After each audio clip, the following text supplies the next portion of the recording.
ጥቁር መልበስ የነበረብን አሁን ነው። እነሱ ቤተክርስቲያን ላይ ሲቀልዱባት ሲያሾፉባት። እንግዲህ በትላንትናው ዕለት የሰማነው ደስ የሚያሰኝ ዜና ነበረ። ወንድማችን ብሩክ ኦዳ ወይም ባሮክ 21ን ማለት ነው በ30 ሺህ ብር ዋስ እንዲወጣ ፍርድ ቤቱ የወሰነ ቢሆንም እንደዚሁ እንግዲህ መርማሪው ይግባኝ ጠይቆበታል። ይግባኙ ደግሞ በርገሬን እየበላው ቁርጤን እየበላው ክትፎን እየበላው እኖራለሁ በደንብ።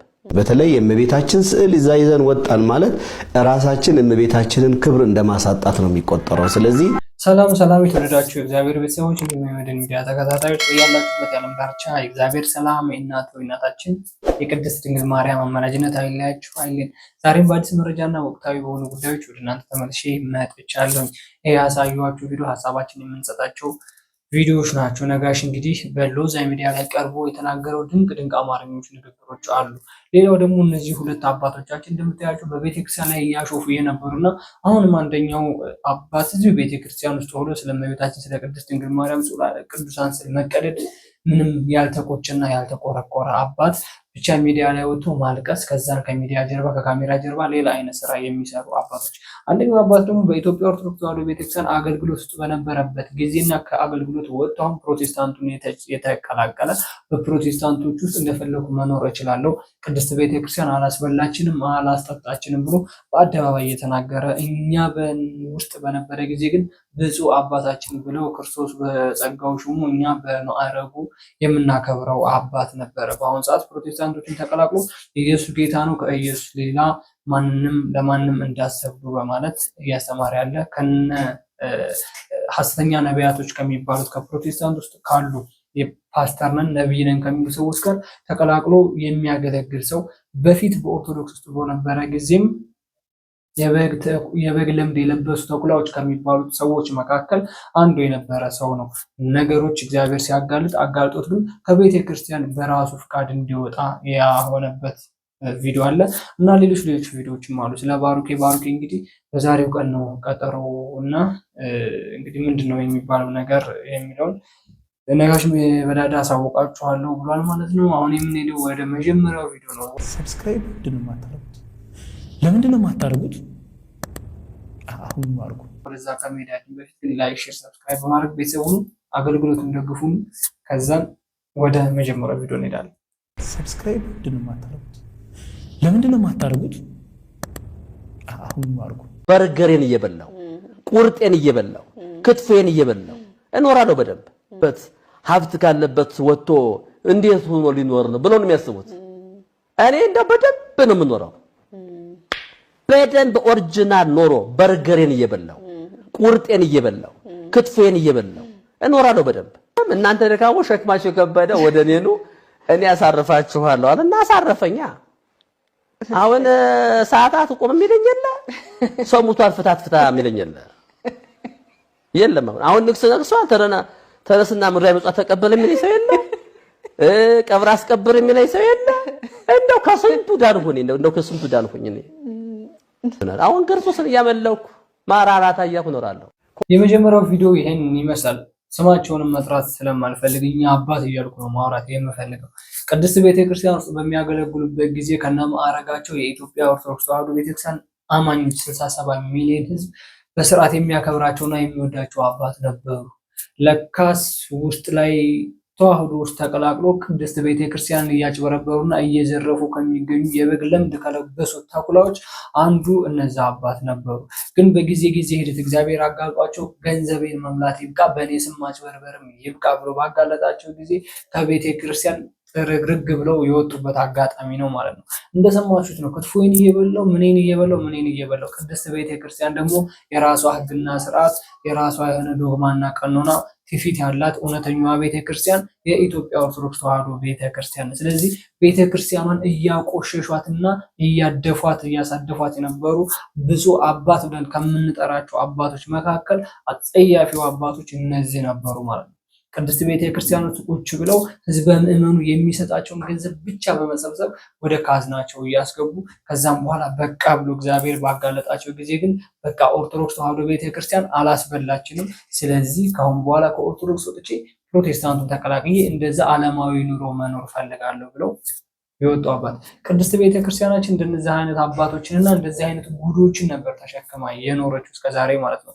ቤተክርስቲያን ቆሻሻቸውን ሳታራግፍላቸው ከነ ቆሻሻቸው ይዛ ጀርባቸው ላይ ያለውን ቆሻሻ ሳያጸዱ ቅድስት ቤተክርስቲያንና ህዝበ ምዕመናን እያቆሸሹ አይሚሯቸው ጥሩ አስተሳሰብ እንዳይኖራቸው እያስተማሩ የነበሩ አባቶች እነዚህ ናቸው። ቅድስት ቤተክርስቲያንም የምትሰደበው እነዚህን በመሳሰሉ አባቶች ነው እንጂ በኢትዮጵያ ኦርቶዶክስ ተዋሕዶ ቤተክርስቲያን ህዝበ ምዕመን አማካኝነት በፍጹም ቅድስት ቤተክርስቲያን አትሰደብም። ቤተክርስቲያናችን አገልጋዮችን ስትቀጥር በራሳቸው እውቀት ካላቸው ተፈትሸው ተገምግመው ተፈትነው ምናምን ነው። እኛ አባቶች እንግዲህ መቼ እንደተቀጠሩ በምን እንደተቀጠሩ ምንም አይነት መረጃ የለም። ብቻ ቢሆንም በአንድም በሌላ ምክንያት ቅድስት ቤተክርስቲያን እኒህ አባቶች ለእኛ አይመጥኑንም ብላ በገመገመች ጊዜ እንደዚህ አይነት ጉድ ያለባቸው አባት ነን የሚባሉ ግን እነሱ ቦክሰኛ የመሳሰሉ ናቸው። በቲሸርት ሲሄዱ ብታያቸው ቦክሰኛ የመሳሰሉ አባቶች እንደነዚህ አይነት አባቶች ናቸው። ቅድስት ቤተክርስቲያን ሲያቆሿት የነበሩት ከነ ክብራቸው ከነ ቆባቸው የቤተክርስቲያንን ማዕረግ እየገዙ እኔ መጋቢ ነኝ፣ እኔ ብፁዕ ነኝ፣ እኔ ከሌ ነኝ በማለት የሚያጭበረብሩ አባቶች የቤተክርስቲያንን ብር ብቻ መብላት፣ ህዝበ ምዕመኑ የሚሰጣቸውን ገንዘብ ብቻ ካዝና ማድረግ። ቅድስት ቤተክርስቲያን እንደዚህ ትሰራ ይባላል፣ ከህዝበ ምዕመኑ ይለመናል፣ እነሱ ካዝናቸው ውስጥ ያስገባሉ እኛ አባቶች። ከዛም በኋላ ከአሁን በኋላ በቃኝ ነው። ስለዚህ ፕሮቴስታንት መቀላቀል አለብኝ። ለምን ኦርቶዶክስ እንደዚህ አይነት ህግና ስርዓት የላትማ። እናንተ ደካሞች ሸክማችሁ የከበዳችሁ ወደ እኔ ኑ ያቀልላችኋለሁ ያለው መጾሙን ምናምን አይደለም። አያችሁ ስህተት ከብፁዕ አባት ከሚባሉ ትልቅ ስህተት እነዚህ ነበሩ። ለህዝበ ምዕመኑ የሆነ መርዝ እያስተማሩ የነበሩት እነዚህ ነበሩ። ኦርቶዶክስ ተዋሕዶ ሃይማኖት ተከታዮች የሆንን የምንከተላቸው እኚህን አባት ነበር። እናንተ ደካሞች ሸክማችሁ የከበደ ወደ እኔ ኑ ያለው ምግብ መከልከል አይደለም፣ የሚበላ መከልከል አይደለም። ኃጢአታችሁን ወደ እኔ ኑ እኔ ላራግፍላችሁ ያለው ክርስቶስ ኃጢአታችንን ነው እንጂ ሄዳችሁ ይሄ አባት ምን እንዳሰበ ቤተክርስቲያን ውስጥ ሄደው ማህሌት የሚቆሙትን የሚቀድሱትን ሰው ሲሞት ፍታት የሚፈቱትን ሁላ እንደ ኃጢአት እንደ ሸክም አይቶ ይሄው በቃ አሳረፈኝ አለ። ቤተክርስቲያን ውስጥ ቅዱስ ታቦቱን ሲያከብሩ የቃል ኪዳኑ ታቦት ሲወጣ የሚያነግሱበትን የሚጸልዩበትን የሚያጥኑትን ምናምን ሁላ በኃጢአት ቆጠረና በቃ ሸክሜ የቀለለልኝ ያንን ቅዱስ ታቦት የሚባል ትቼ ፕሮቴስታንት ስገባ በቃ ሸክሜ የቀለለልኝ አለ። ዋናው ጨለማ ያለው ፕሮቴስታንቶች ውስጥ እንደሆነ ጠንቅቆ አያውቅም ማለት ነው። እኛ አባት ነበሩ ለህዝበ ትምህርት ወንጌል ሄደው ብለው የሚያስተምሩት እንደዚህ አይነት አባት ቤተክርስቲያን ቀጥራ ቤተክርስቲያኑን የሚያቆሽሹ አባቶች፣ ቤተክርስቲያኑን የሚያሳድፉ፣ ቤተክርስቲያኑን የሚያሰድቡ፣ ህዝበ ምዕመኑ ወንጌል አያውቅም እንዴ ተብሎ ህዝበ ምዕመኑ እንዲሰደብ የሚያደርጉ አባቶች እንደዚህ አይነት። ለምን ህዝቡ ወንጌል አልተማረማ፣ መጽሐፍ ቅዱስ አያውቅማ፣ ትርጓሜ አያውቅማ፣ ሐዲስ ኪዳንን ከብሉይ ኪዳን ማዛመድ አያውቅማ ህዝቡ። ለምን የሚያስተምሩት እነዚህ ብፁዕ የተባሉ አባቶች ናቸው። ብፁዕ ስለተባሉ ብቻ ይቺ 3 ፊደል ስላለችባት ብቻ ህዝበ ምዕመኑ 67 ሚሊዮን ህዝብ እኚህን አባቶች ይንበረከካል፣ ስራቸው መስቀል ይሳለማል። እጃቸው ላይ ያለው ኃጢአት፣ እጃቸው ላይ ያለው መስቀል መጋቢ አዲስ እሸቱ ሲያስተምሩ ሰምታችሁ ከሆነ መስቀሉን ከንጹህ ቦታ አውርደን ተሽከርካሪ ወንበር ላይ አስቀመጥ ነው። ተሽከርካሪ ወንበር ላይ ያለው ሰውዬ ግን ኃጢአተኛ ነው። ስለዚህ አይሚሮ ካልጸዳ ያን መስቀል መያዝ አይገባውም እያሉ ሲያስተምሩ ትናንት ቪዲዮ ላይ ለቅቄ ነበር። እነዚህን አባቶች ነው መናገር የፈለጉት። በኃጢአት እጃቸው ንጹህን መስቀል ክርስቶስ የተሰቀለበትን መስቀል በኃጢአት እጃቸው ይባርካሉ። ያን ህዝብ ንጹህ የሆነ ህዝብ፣ ምንም የማያውቅ ህዝብ ሲከፋኝ ቤተክርስቲያን ሄጄ ከክርስቶስ ጋር እገናኛለሁ ጽናናለሁ ብሎ የሚያምን 67 ሚሊዮን ህዝብ እነሱ መስቀል አወጡ፣ በኃጢአት እጃቸው እንደዚህ ይባርካሉ። አያችሁ፣ ለምግብ ለሆዳቸው የሚኖሩ አባቶች አሉ ቤተክርስቲያን ውስጥ። ሆድ ይሙላ ደረት ይቅላ የሚባለው ነገር ማለት ምድራዊ ምጽዋት አይጓደል የሚሉ ብዙሃን አባቶች እንደነዚህ አይነት ነበሯት ቤተክርስቲያን። ከዛ ጥርግ አድርጋ በራሳቸው ምክንያት ወጡ። ለምን? ሹምሽረት አለ።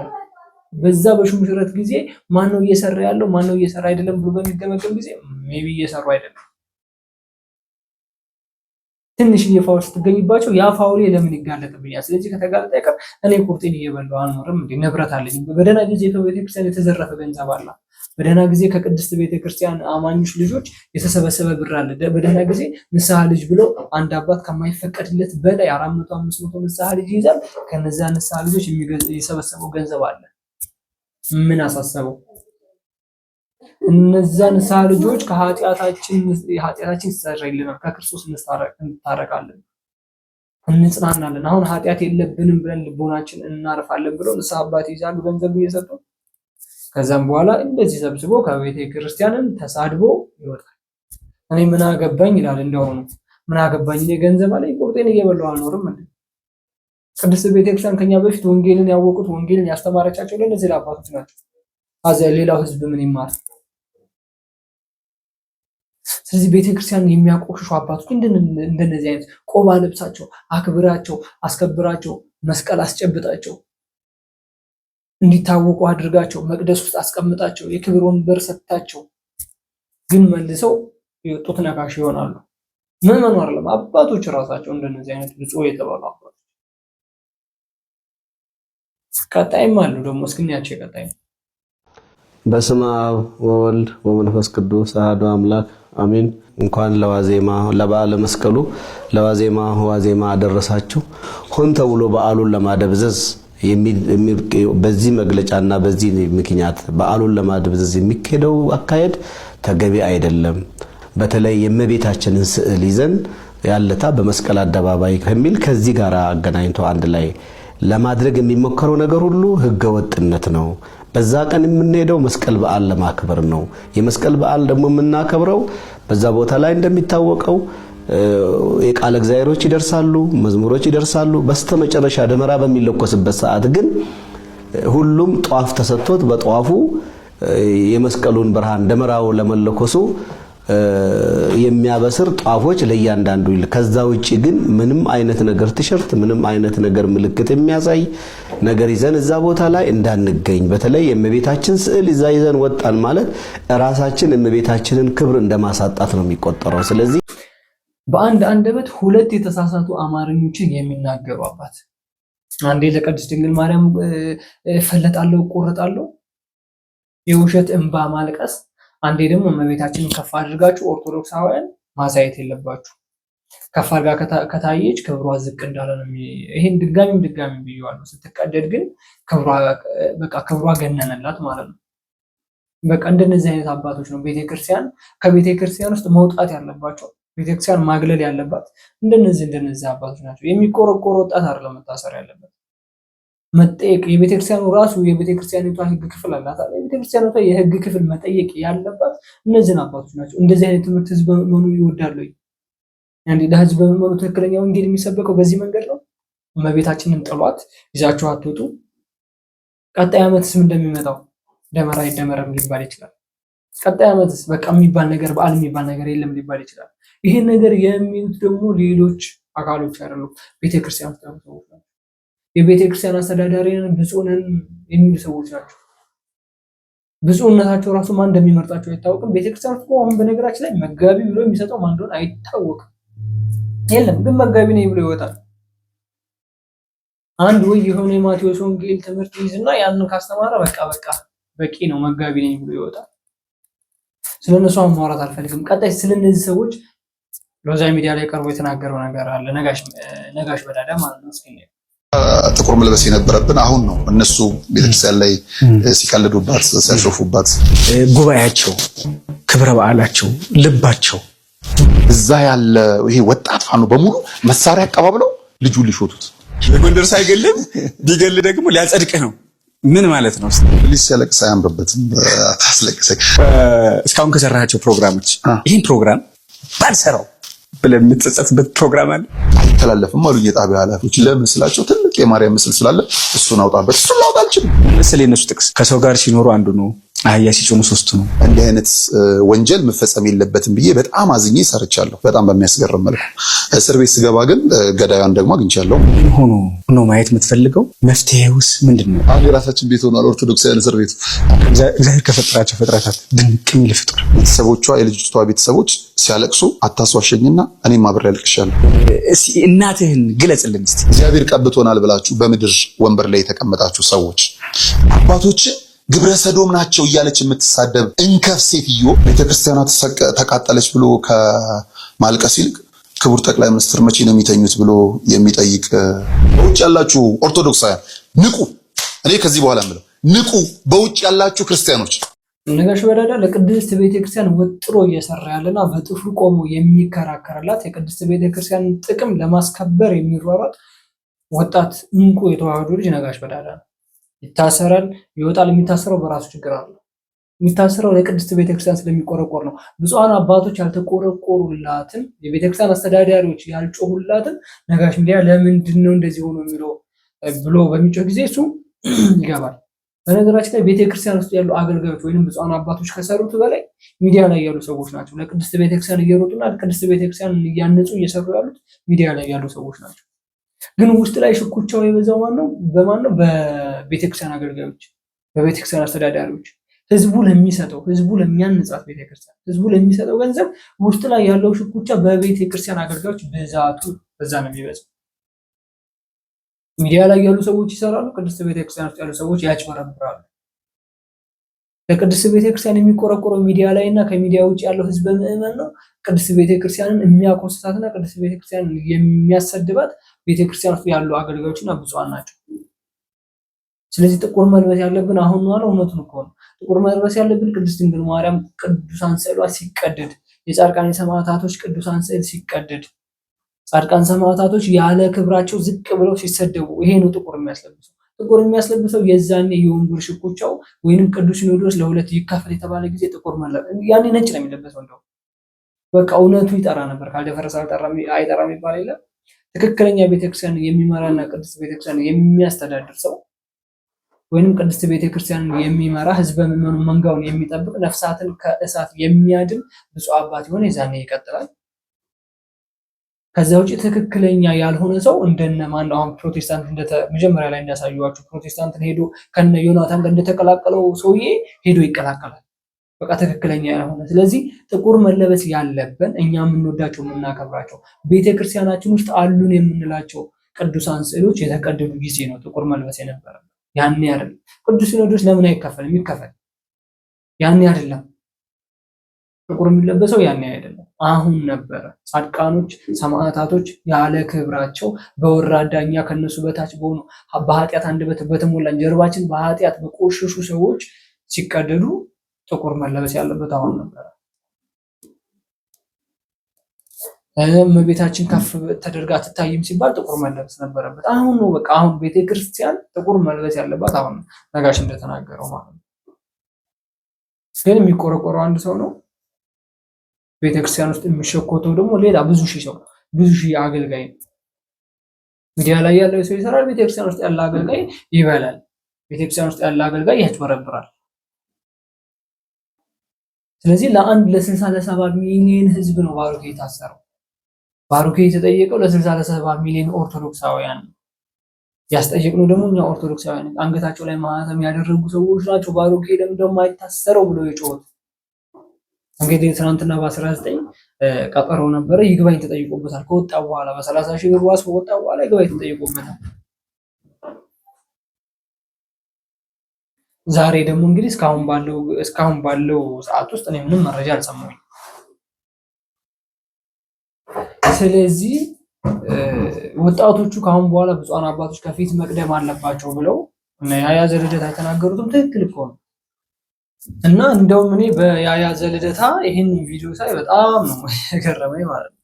መዝሙር የሚለቅ የነበረ ልጅ፣ ስለ ቅድስት ቤተክርስቲያን የሚጮህ የነበረ ልጅ፣ ስለ ቅድስት ቤተክርስቲያን ስለሚቆረቆሩ ወጣቶች የሆነ ነገር ሲሆኑ መረጃ የማያቀርብ ያክል የነበረ ልጅ፣ በቤተክርስቲያን ዙሪያ ማንኛውንም ነገር ይመለከተኛል ብሎ ከፊት ይቀድም የነበረ ልጅ በአሁኑ ሰዓት እንደዚህ አይነት ሌላ ቪዲዮ ውስጥ ዓለማዊ ነገር ውስጥ ገብተው የዓለማዊ ዘፈን ቪዲዮ ላይ ሲሰራ እዛ ማን ነው የሚባል ሀገር ወላይታ ነው ምናምን ሄዱ እንደዚህ አይነት ነገር ሲሰራ በጣም ነው የገረመኝ። ይሄ ያስከፋናቸው እኛ ኦርቶዶክሳውያኖች ነን።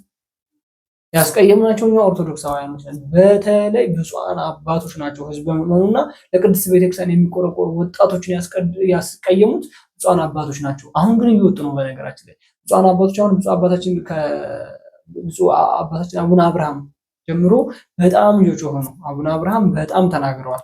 በደመራ ዕለት ቀን ተናግረው የተናገሩት የእልህ የተሞላ ንግግር ነው። ስለ መስቀል ደመራ በዓል አላስተማሩ ማለት ይቻላል። ራሱ የተናገሩት ለቅድስት ቤተክርስቲያን ደህንነትና ለምንድነው ሃይማኖታችንን የሚሰድቡት ቅዱሳን ስዕሎቻችንስ ለምንድነው የሚቀዱት ብለው በሆይታ ተናግረዋል። ስለዚህ እንደነዚህ አይነት አባቶች ያስፈልጋታል ቤተክርስቲያን። ህዝበ ምዕመኑ እንደነዚህ አይነት አባቶች ያስፈልጋቸዋል። እነዚህ ከፊት ከቀደሙ ማንንም ማሸነፍ ይቻላል።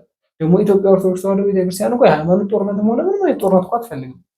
ካልነኳት ለምን ማንም አይነካም፣ ማንምም አይነሳም።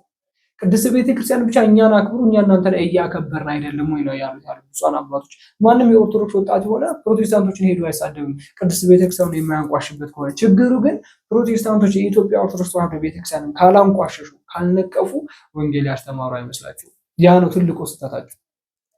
እነከለቤት እንደዚህ ነው፣ እነከለቤት ጣዖት አምላኪ ናቸው፣ እነከለቤት ደግሞ እነከለቤት እያሉ እኮ ነው። እነከለቤት ጻድቃን ሰማዕታቶችን ያመልካሉ። ማንም አላመልክም። ይሄ ለእናንተ መልስ ሲጀመር መሰጠት የለበትም ስለምታውቁት። አብዛኞቻችሁ ፕሮቴስታንቶችም ከኢትዮጵያ ኦርቶዶክስ ተዋሕዶ ቤተክርስቲያን ነው የፈለሱት። የኢትዮጵያ ኦርቶዶክስ ተዋሕዶ ቤተክርስቲያን አስተምራችሁ ነው እዛ ፓስተር የሆናችሁት። አብዛኙ ፕሮቴስታንት ፓስተሮች ወይም ሐሰተኛ ነቢያቶች ልበላችሁ። ስለዚህ ለማንኛውም ቅድስት ቤተክርስቲያን እንደነዚህ አይነት ጳጳስ ነን የሚሉ ሰዎች፣ የቤተክርስቲያን አገልጋይ ነን የሚሉ ሰዎች ግን የበግ ለምድ የለበሱ ተኩላዎች አሉ። ህዝበ ምዕመኑ የተቀላቀሉ አሉ፣ ተሐድሶ የሆኑ አሉ፣ ጴንጤ የሆኑ አሉ። ሁለቱን አስተምሮ እያነጻጸሩ አሁን ሚዛን ላይ እያደረጉ ያሉ። ስለዚህ ያኛው ቤት ይሻለኛል፣ የጭፈራው ቤት ይሻለኛል ወይስ ይሄ ጸጥ ያለው ተቀምጠን የምንማርበት ቤተክርስቲያን ይሻለኛል እያሉ ያነጻጽሩ አሉ።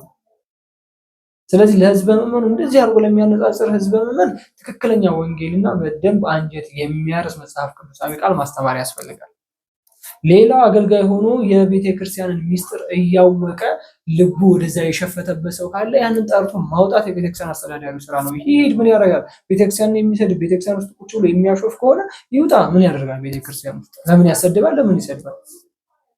መሄድ ይችላል አይደለም? እሱ ስንት ብፁዓን አባቶች ስንት ቄሶች ነን ያሉ ሄደው እዛ ሚሊኒየም አዳራሽ ከነዝታው ጋር እየጨፈሩ ነበር። ምን አገባንኛ? ጨለማው ዓለም ማን ነው? ብርሃኑ ማን ነው? ተለይቷል። ሚሊኒየም አዳራሽ ሁለቱም እኮ ተመዝኗል። ሁለቱም የኦርቶዶክስ ኢቲአርት ሚዲያ ላይ ቀጥታ የተላለፈው በነ ትዝታው ሳሙኤል ቻናል የተላለፈው ሁለት ማን ነው? ጨለማ ውስጥ ያለው ማን ነው? መጽሐፍ ቅዱስ ላይ ያለውን ቃል እየተገበረ ያለው ማን ነው የሚለው እዛ ላይ ተመዝኖ ተገኝቷል። ስለዚህ ቤተክርስቲያናችን እንስራ። ቀጣይ እስኪ እንግዲህ በትላንትናው ዕለት የሰማነው ደስ የሚያሰኝ ዜና ነበረ። ወንድማችን ብሩክ ኦዳ ወይም ባሮክ 21ን ማለት ነው በ30 ሺህ ብር ዋስ እንዲወጣ ፍርድ ቤቱ የወሰነ ቢሆንም እንደዚሁ እንግዲህ መርማሪው ይግባኝ ጠይቆበታል። ይግባኙ ደግሞ ለዛሬ ከሰዓት ተብሏልና ይሄው ይግባኝ ይጸድቃል የሚል እምነት አለን። ሁላችሁም በጸሎት እንድታግዙት ለመጠየቅ ነው። ወደዛው የፍርድ ውሎን የምንከታተልበት አካባቢ እየሄድን ነው። ትናንትና እንደዚሁ በፍርድ ቤት ውሳኔ መሰረት ወጥቶ ከቤተሰቡ ጋር ይቀላቀላል የሚል እምነት ነበረን። በጣም በሚያሳዝን በሚያስገርም መልኩ ደግሞ የዋስ መብቱን እንደዚሁ ተከልክሎ ይግባኝ ተጠይቆበታል። ይግባኙ ዛሬ ይጸናል የሚል እምነት አለን። ዛሬ ወደ ቤተሰቡ እንዲገባ የሁላችሁም ጸሎት ይሁን። የሚሆነው መረጃ ደግሞ ወደ ኋላ ላይ መለስ ብዬ አሳውቃቸዋለሁ። ሰላም እግዚአብሔር ከሁላችን ጋር። ወዳጅ ኦርቶዶክስ ከሆን ፈተና ይበዛል። ለቅድስት ቤተክርስቲያን ከተቆረቆርክ ፈተና ይበዛል። የኢትዮጵያ ኦርቶዶክስ ተዋሕዶ ቤተክርስቲያን አማኝ ከሆንክ በጣም መከራና ፈተና ይበዛል። በተለይ እንደዚህ አይነት ነገር ካጋጠመ አንድ ያትያዝ ምክንያት ትንሽዬ ምክንያት ነው የሚፈለግልህ ማለት ለማቆየት፣ ለማሳደር፣ ለማክረም። በተለይ ሰው የሚወድህ ከሆነ ሰው የሚያከብር ከሆነ ስላንተ የሚጮህ ከሆነ በቃ ሳር ቅጠሉ ሁላ ይነሳባል። ሳር ቅጠሉ ባሮክ 21 ምንም ጥፋት የለበት። ሰው ቤት ስለሄደ የታሰረው ሰው ቤት ስለሄደ የልጅቷ መረጃ ይኸው እስካሁን ምንም የለም። ታሰረች ተባለ አይደለ? ፖሊስ ኮሚሽኖችም የአዲስ አበባ ፖሊስ አግኝቻታለሁ ብሏል። ከዛም በኋላ ምንም ነገር የለም። ኦርቶዶክስ ከሆነ ግን መከራ ይበዛል፣ ፈተና ይበዛል። ሰው ቤት ስለሄደ የታሰረው የእመቤታችን የቅድስት ድንግል ማርያም ቅዱሳን ስዕል እንደዚህ እያሳየች የቦጣጨጠች ጭብጥብጥ እያደረገች የጻለች እንትፍ እያለች ምራቋን የተፋች አሁን ትልቋን ቤተ እምነት የተሳደበች ለሀገር ባለውለታ የሆነችውን የኢትዮጵያ ኦርቶዶክስ ተዋሕዶ ቤተክርስቲያንን የተሳደበች ወጣት እሷ ባደረገችው ነገር የሁላ መከራ ሃይማኖቶች እንዳይስማሙ፣ ህዝቦች እንዳይስማሙ፣ የአንዱ ቤተ እምነት ሙስሊም ተከታይ ጴንጤ ከሆነ የአንዱ ኦርቶዶክስ ከሆነ ጓደኞች ከሆኑ በሷ ምክንያት ራሱ ብዙ እንደዚህ የተቃረነ ሰው አለ። ስለዚህ ኦርቶዶክስ ከሆንክ መከራ ይበዛል። ምክንያት ነው የሚፈለግልህ። ሰው አይውደድ፣ ሰው አያክብር፣ ስለአንተ አይጩህ። ሰው ትንሽዬ ምክንያት ነው የሚጠበቅብህ አንተን ለማቆየት ማለት ነው። ስለዚህ ባሮክ 21 እንግዲህ እንደምናውቀው ለኢትዮጵያ ኦርቶዶክስ ተዋሕዶ ቤተክርስቲያን የሚቆረቆር ለእመቤታችን የቅድስት ድንግል ማርያም ፍቅር ያደረበት ለሱ ስለ እናትና ስለ እመቤታችን ስለ ቅድስት ድንግል ማርያም ፍቅር ማስተማር የሚያስተምር እንጂ የሚማር ልጅ ያልሆነ ለቅድስት ቤተክርስቲያን ከማንም ቀድሞ እጁን የሚያስገባ ይኸው አይታችኋል። በባለፈ ቅዱሳን ስዕል ሲቀደድ ሄዶ ቤት ድረስ ለምን ብሎ የጠየቀ ማንም ሰው የለም ከሱ ውጭ ማንም። ይሄን ስራ ለምን አደረግ ተብሎ የታሰረ ለቅድስት ቤተክርስቲያን ባጭሩ አትቆርቆር ተብሎ የታሰረ ከትናንትናው ዕለት ይግባኝ ተጠይቆበታል። ማለት ከ12 ቀን በኋላ ቀጠሮ መስቀልንም እዛው ማረሚያ ነው የቆዩ። እንግዲህ ዛሬ ውጤቱ ያው እስካሁን ላይ ምንም መረጃ አልሰማሁኝም። ምን ላይ ደረሰ የሚባለው ነገር አልሰማሁም ማለት ነው። ለማንኛውም እንግዲህ ሁላችሁም በጸሎት አስቡት። ባሮክ 21 ለቅድስት ቤተክርስቲያን ነው የሚቆረቆረው። ለ67 ሚሊዮን ህዝብ ነው ቀኝ እጁን እያወጣ ያለው። የሚያለቅሰው ለኦርቶዶክሳውያን ነው። ብዙ ወጣቶችን ከሌላ ዓለም ከሌላ ሱስ ውስጥ መልሶ ወደ ቅድስት ቤተክርስቲያን እንዲጠጉና ወንጌል ተምረው የራሳቸውን ህይወት እንዲኖሩ ያደረገ ወጣት የመጀመሪያ ወጣት እሱ ነው ማለት ያለፈበት ላይፍ ስላለ ያን ላይፍ የሚያስታውስ ሰው እንቁ የሆነ የተዋህዶ ወጣት ነው። ስለሱ እየጮህና አሁን ስለሱ ፍትህ እያልን ነው። ስለዚህ ባሮኬን ሁላችሁም በጸሎት አስቡት። ለዛሬ ይዤላችሁ የመጣሁት ቪዲዮ ይሄንን ይመስላል። ቀጣይ ቪዲዮ ደግሞ እስኪ ባሮኬ ምን ላይ ደረሰ የሚለውን ይዤላችሁ የሚመጣ ነው የሚሆነው ማለት ነው። ላይክ፣ ሼር፣ ሰብስክራይብ ያደረጋችሁ እስከዛው ድረስ ጠብቁን። ቀጣይ በአዳዲስ ቪዲዮ እና በአዳዲስ መረጃዎች ተመልሰን እንገናኛለን።